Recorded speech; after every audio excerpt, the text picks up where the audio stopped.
Sam Robinson is a senior research fellow at the think tank Bright Blue and is here with us in the studio. Hello there, hi. What do you think of that idea? I mean, first of all, why do mayors want to do it? And what are their people going to think of it? Well, I definitely think that this could be a valuable contribution to the levelling up agenda. And I think we've seen an appetite, especially around metro mayors such as Andy Burnham, for greater devolution to these authorities.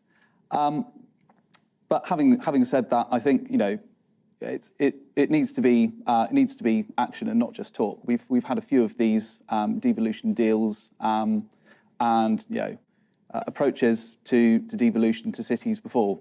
So really, I think to make this different from other attempts at devolution, there needs to be really a strategy backing it up. I mean, to be fair, it seems hugely complicated to cover all of this. I mean, what if you live within an area that's got a metro mayor, but you work somewhere else?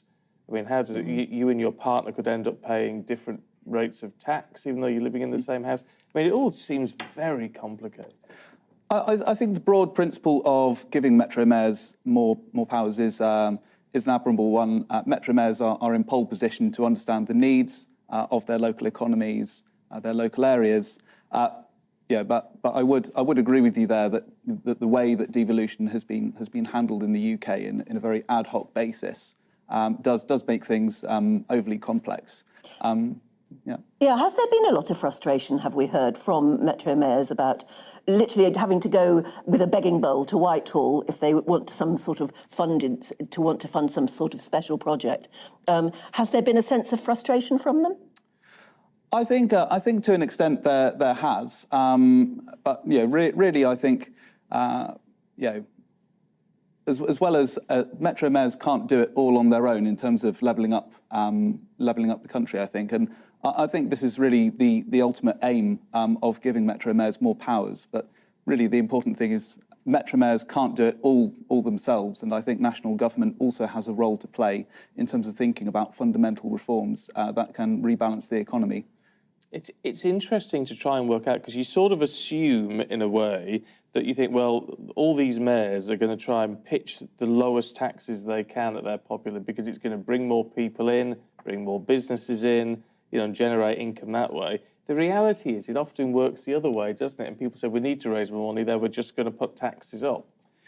Well, I think the devolving tax powers is an interesting idea. I think that really the emphasis there is on handing more control over certain taxes. I would say that Westminster should also consider the route design of some of these taxes.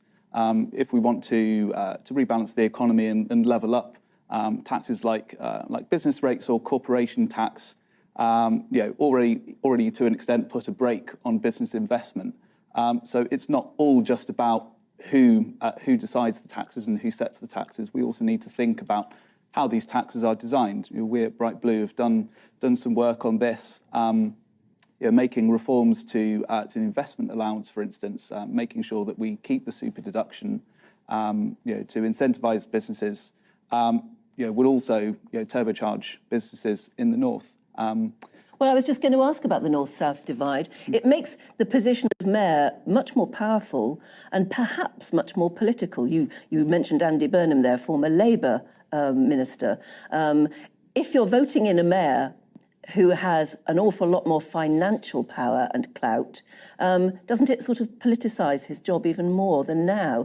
And if you, for instance, didn't like a Conservative government in Whitehall, but you fancied Andy Burnham having more political and financial power up north in Manchester, then it turns the mayoral election into a very much more political one, doesn't it?